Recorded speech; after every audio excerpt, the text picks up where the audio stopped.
Bike আজকে একটা কাণ্ড হয়ে গেছে। বাইক দেখো, চাবি দিয়েছি, লাইট জ্বলছে না। চাবি জ্বলছে না, পাওয়ার আসছে, এখানে লাইট জ্বলছে, বাট মেশিনে কিন্তু কোনো কিছু জ্বলছে না।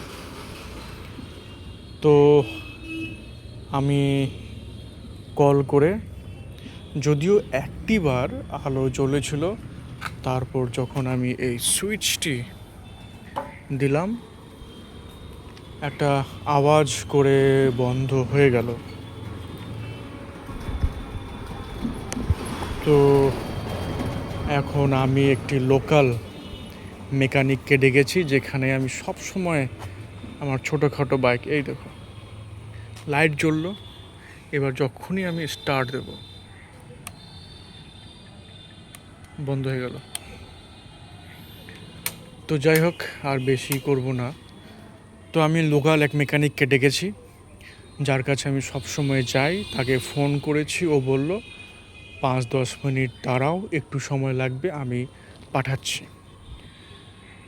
তো এখান থেকে তো ঠেলে নিয়ে যাওয়া এত ভারী বাইক একেবারেই সম্ভব না। তো আসছে, বলল চলে এসেছি, দেখি বাইকের কি সমস্যা। একজন বলল যে হয়তো ক্লাচ ওখানে লুজ হয়ে গেছে, হয়তো তুমি ক্লাচ ধরে গাড়ি চালাও। তা আমি বললাম চালাই না, তবে 2 দিন আগে ক্লাচটা একটু টাইট করা হয়েছিল। এখন দেখা যাক আমাদের মেকানিক ভাই এসে কি বলে।